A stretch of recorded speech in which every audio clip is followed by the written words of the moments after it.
the Prophet of Ikenga.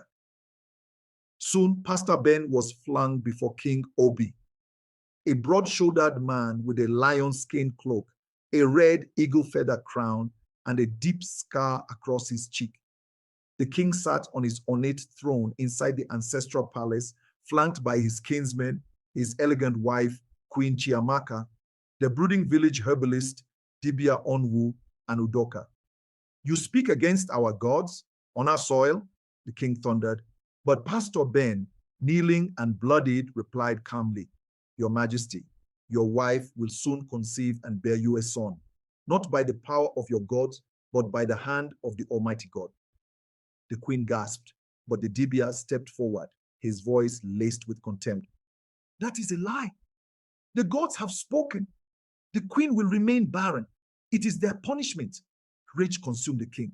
Then let your God save you when we offer you to our gods. That night, the village square glowed red with torchlight. Pastor Ben, hands bound, was dragged to the ancient sacrificial pit by Udoka and the elders. The drums beat slowly, like a countdown. In her chamber, Queen Chiamaka trembled. Her hand rested gently on her belly. She felt a flutter, a stirring, a miracle. By dawn, the queen gave birth to a healthy baby boy. The palace erupted into confusion. Midwives wept. Elders trembled. King Obi stood still as stone, staring at his son. He stormed into the square just as the blade was lifted. Stop, he shouted.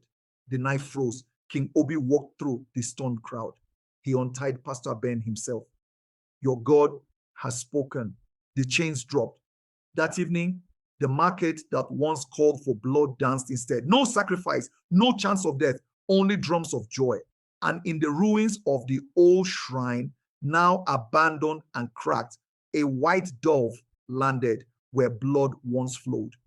Ikenga had changed, not by the sword, but by a word.